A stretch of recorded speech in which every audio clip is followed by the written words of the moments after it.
It's like I don't care about nothing, man. Yeah. Oh,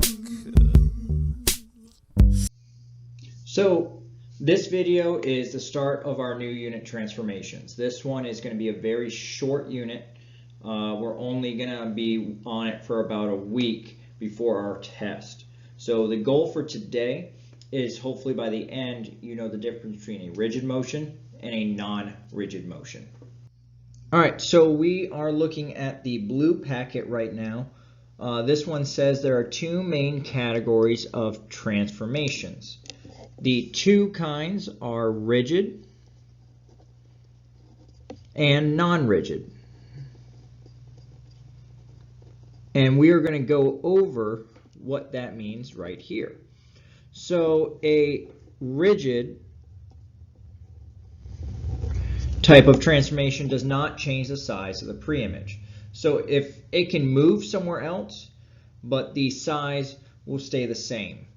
Now, one where the size does change, that would be called non-rigid.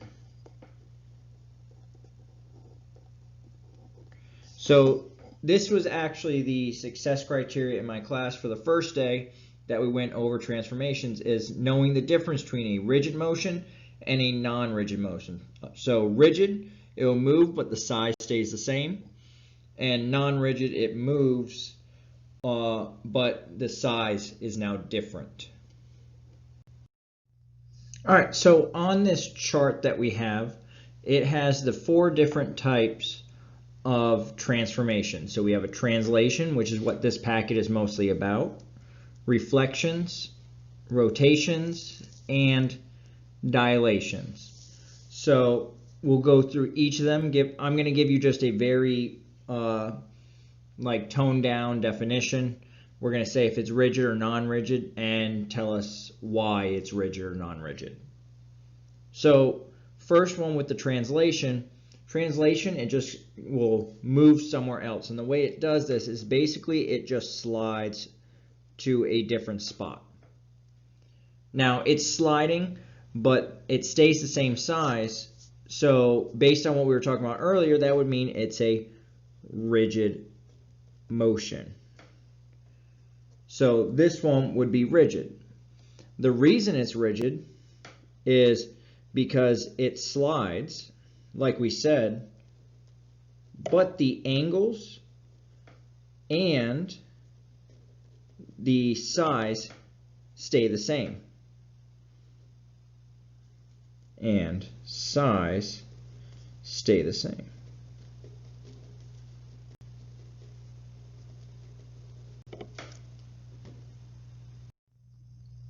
So the next one, the reflection. So a reflection will flip across a line. It's a mirror image of itself. So what I'm going to write is that it flips. You might also be able to think of it as a mirror image. So again, the size didn't change. It's just flipping. It's just moving to a different spot. So that would mean that is also a rigid motion.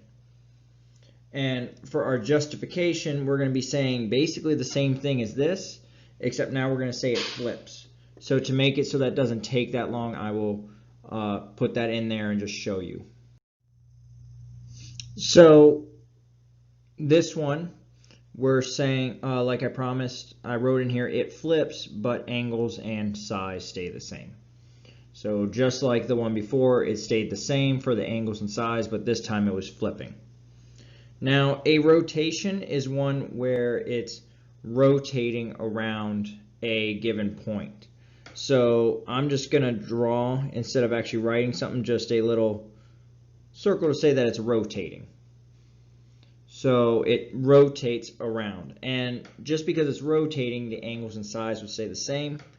So this one would also be a rigid motion. So just like last time, I'll just fill this in and then just bring it right to you. So like I promised, what I wrote is very similar to the ones before. The only difference is it's saying it spins, but angles and size stay the same. So this one, it was rotating around something. Now, the last one on here is our dilations. Now, a dilation is either going to grow or shrink. In this case, the smaller one was the original picture, and it ended up growing into this. So because the size changes, this would be a non-rigid motion. So what we're going to say here is it changes size, which is why it's non-rigid, but angles stay the same. So if you notice, with every single one of these, the angles stayed the same. So they would all be the same degrees still in there, even if the size changed or did not change.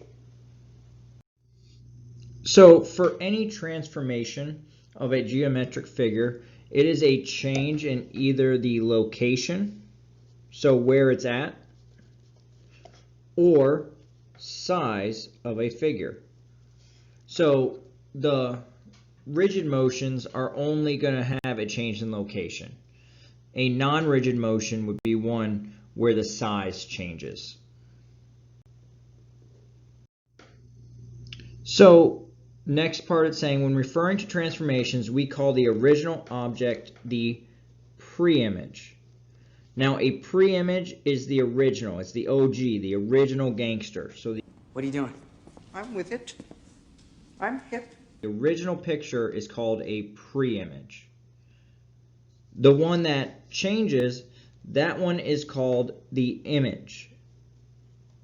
So this one is going to be just like the pre-image, except now it's in a different spot. So original OG, pre-image, the one that's copying them is the image. And next part, we use prime,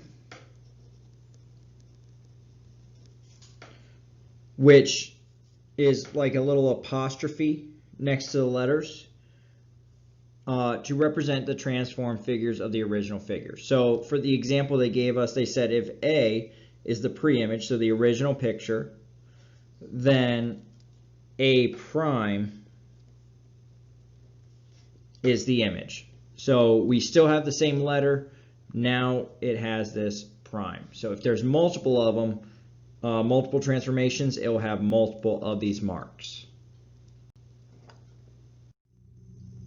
So it goes on to say when a transformation maps a figure onto its image, it can be described with arrow notation. We can list the corresponding parts of the pre-image and image using arrow notation. So refer to the diagram below to show the corresponding points with arrow notation. So the arrow part is this right here. So it's saying what does A become, what does B become, C become, and D become. So if you notice in the picture, this is the original image. We turned it into this here. So A became A prime. B became B prime. And then C prime, D prime. So the new image became one of the primes. All right, so we just have a couple more. Now this one says corresponding blanks are blank in each figure. So corresponding angles are, so if I looked at angle A and angle A prime, they would still be the same angle. We just did a transformation. So we just slid it over. So we're going to say they are congruent. And if you don't remember the symbol for congruent, it's that equal sign with the squiggly above it. And congruent means that they are equal or the same. So in case you don't remember that, go ahead and write that on your paper. Now this one says all translation lines are blank to each other. So if I looked at like from A to D, A is 1, 2, 3 units.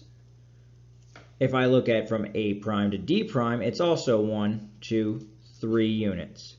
So they are also congruent with each other. they are going to be the same for all the different sides. We are same, but different. Okay, so that's the end of this video. Now, hopefully you now know that the difference between a rigid motion and a non-rigid motion is rigid is the size is not going to change when we do one of our transformations. Non-rigid, it will change. So that was the success criteria for this. Hopefully you know that by now. Next, we're going to be going more into translation. So the very next video is going to go into translations, one of our different types of transformations.